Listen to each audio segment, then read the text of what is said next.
Hey everyone, I'm Will Sims from the Who is Will Sims podcast. I'm a local musician and I work in event production and stuff like that. But today's video is very special. We're going to talk about this event that just happened. I'm sure as most people around the world know, there was a terrible accident that happened in Maryland. A a container ship collided with the Key Bridge, which is a pretty big, a pretty big thing in our area, kind of like a landmark, the Francis Scott Key Bridge, named after the guy who wrote the Star Spangled Banner, and it was a pretty big Maryland landmark, and the whole bridge collapsed. Several people died. There are still people missing. It's a horrible thing, and not only that, but it's going to affect the people that work at the port and a lot of other people that help keep our city moving for years now. It's probably going to be before that bridge is back, and at least, probably a week or two before they even can get the waterways open for stuff to come through. But in the interim, there's going to be a lot of people that aren't going to be able to work and are going to be out of work for at least a few weeks until things are back to how they used to be. So, a local business, the Old Eastern Ink Shop, Nick Volk and his wife Molly, they put together this initiative. They put a whole event together to raise money for the people that are directly affected by this. And they partnered with a lot of local businesses and local musicians to really put on an amazing event and really try to, give people a chance to help out. And, I'm sure that there's going to be more initiatives coming, soon, but this was like a very last minute, within 36 hours, they planned this and pulled it off. And, we want to thank everybody that was involved in it. I was there running sound for one of the stages, and we had two stages with bands, and like a lot of news outlets that came and covered it. I don't know exactly which ones, but to anybody that helped push this event, thank you. But I'm just going to go over kind of how the whole thing went.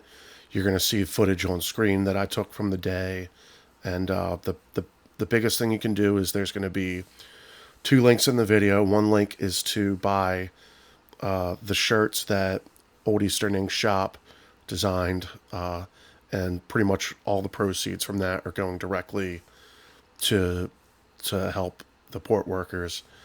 And then there's also a link to donate directly if you're not worried about getting a shirt or anything.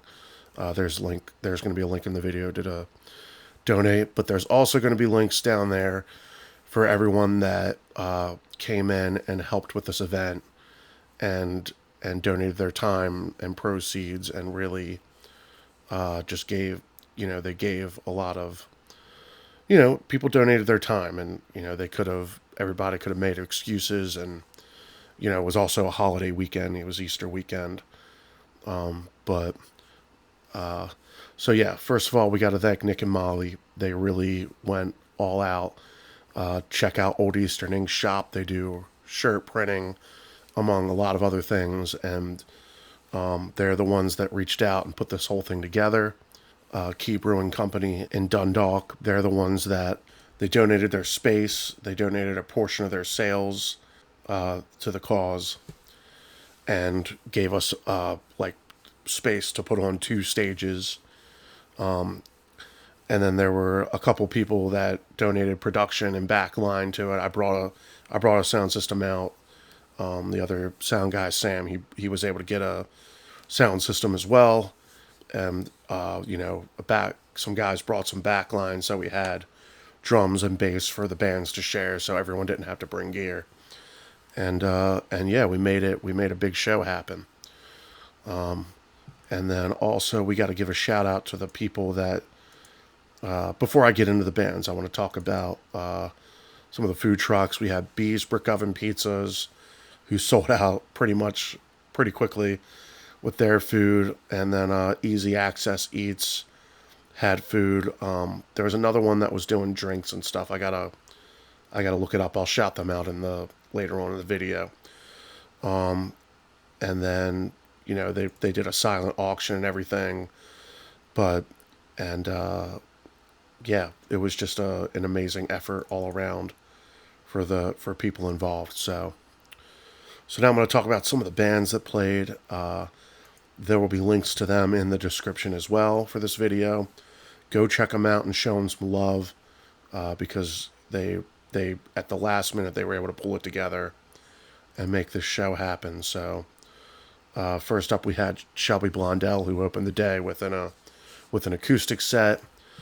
She played some fun upbeat acoustic songs as well as some of her own, and she's been doing things in the music scene for years. Amazing singer, great songwriter.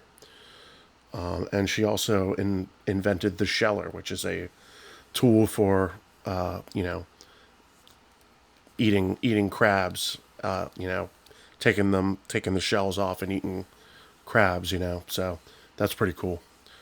And then after Shelby, over on my stage, we had a band called Giji.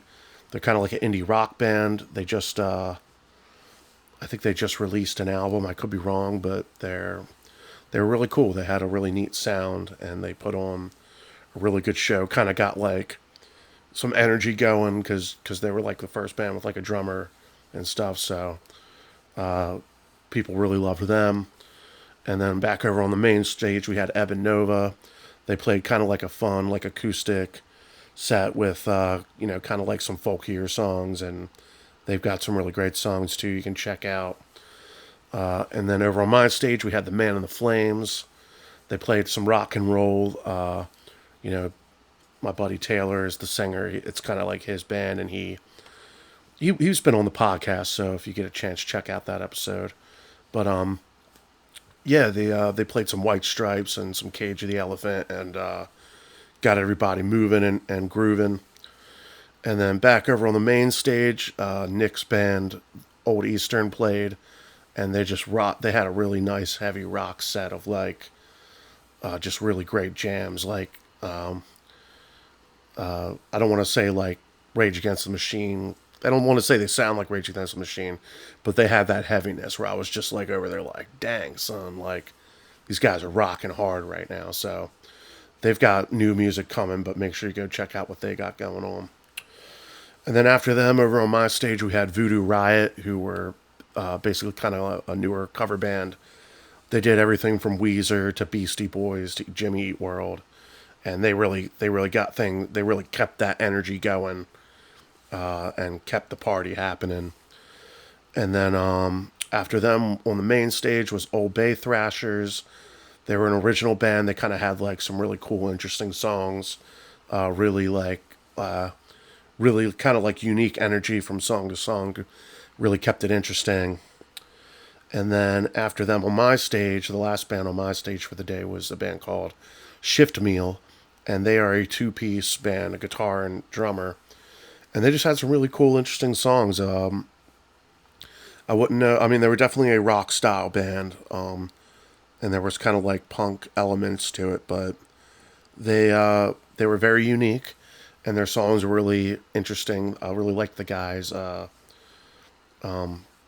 his writing style, like the way he used lyrics and hit the melody to his lyrics over top of how he was playing was really cool. So they're a really neat band. I believe they're about to release an album, so make sure you go check that out. And then the last band of the day was a band called Lollipunx, and they were kind of more like in the pop punk kind of area. They did some of their own songs, and then they played some really cool cover songs. They did The Kill by 30 Seconds to Mars, and a couple other songs that were just really powerful. And they wrapped it up for the night. I mean, we might have been able to keep the party going, but then it got really cold as the sun went down. But yeah, man, it was a day to be remembered. It's a shame that it takes a tragedy to be able to put on a great event like this.